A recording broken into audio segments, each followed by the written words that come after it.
Dalam diskusi dengan 7 pemimpin redaksi di Hambalang, Jawa Barat, Presiden Prabowo Subianto mengomentari komunikasi publik pemerintah terhadap isu teror kepala babi kepada jurnalis Tempo. Selain itu, Prabowo juga menjelaskan tanggapannya soal tarif impor yang ditetapkan Presiden Amerika Serikat Donald Trump untuk Indonesia. Apa itu? Komunikasi. Salah ucap. Ya, tim saya kan orang-orang baru dalam pemerintahan. Banyak orang baru di pemerintahan.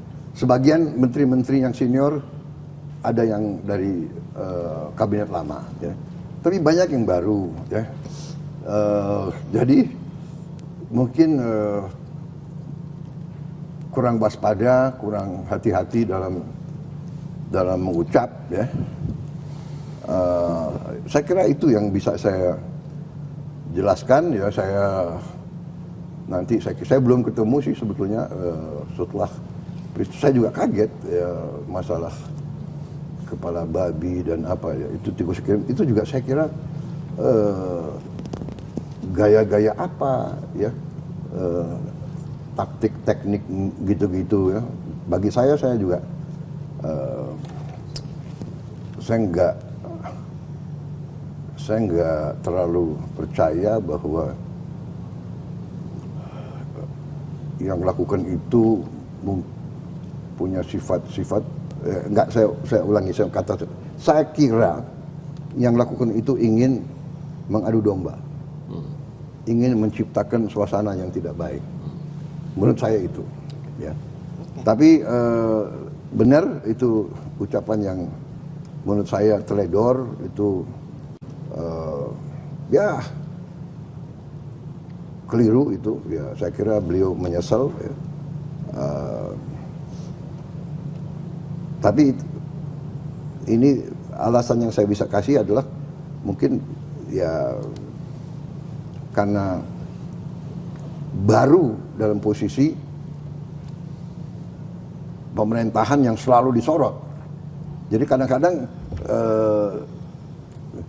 orang yang dari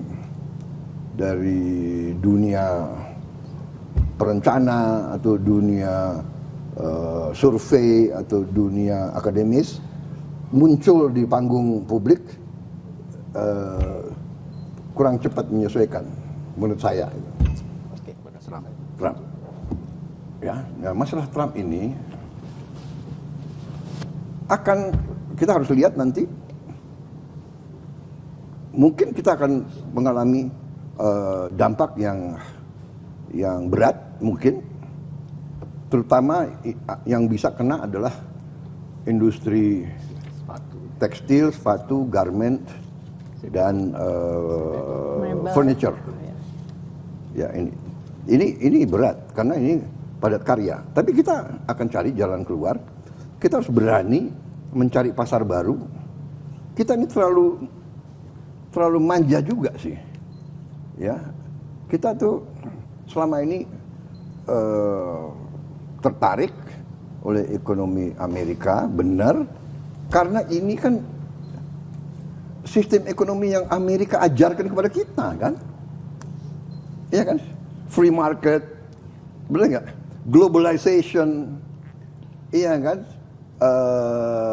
There are no borders. Mereka ajarkan kepada kita.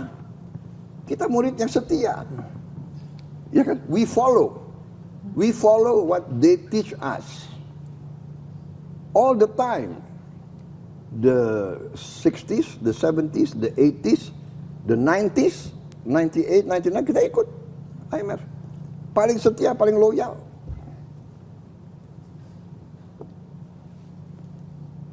Sekarang kita harus bangun, kita harus dewasa.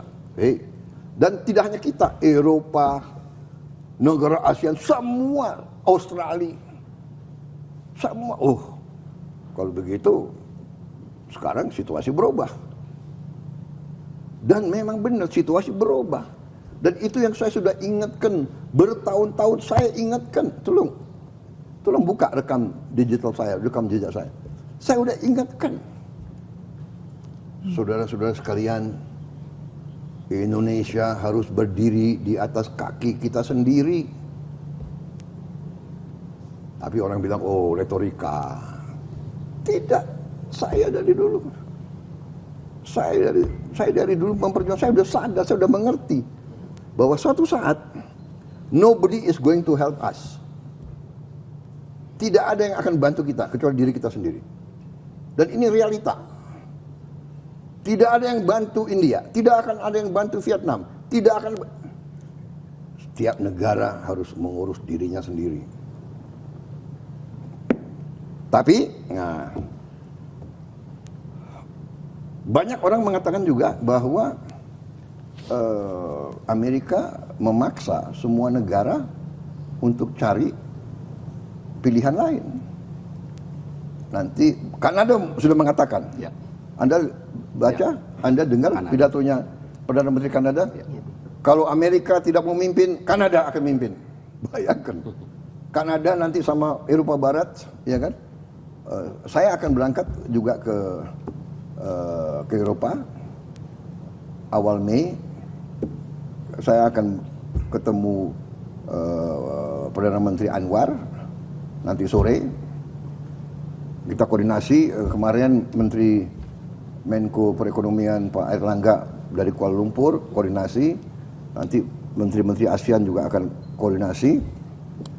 Dan kita terus hubungan, negosiasi. Saya akan kirim Pak Airlangga ke Washington. Kita sudah punya kontak dengan tokoh-tokoh di Washington. Kita akan diskusi. Negosiasi?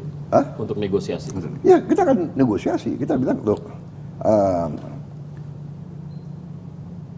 tapi satu hal yang saya ingin sampaikan. Amerika sebenarnya punya hak. Ya. Karena dia ingin membela kepentingan nasional dia. Ya kan? Bayangkan negara-negara lain punya surplus $300 miliar, $200 miliar, $100 miliar, ya kan? Benar gak? Ya, dibenarkan oleh WTO juga. Iya kan? Kita ini termasuk surplus yang kecil, tidak terlalu besar, $18 miliar. 17 Ya, tapi maksud saya juga ya, pengusaha-pengusaha kita juga harus istilahnya punya long term planning, ya, dan tidak tergantung kepada satu pasar yang enak.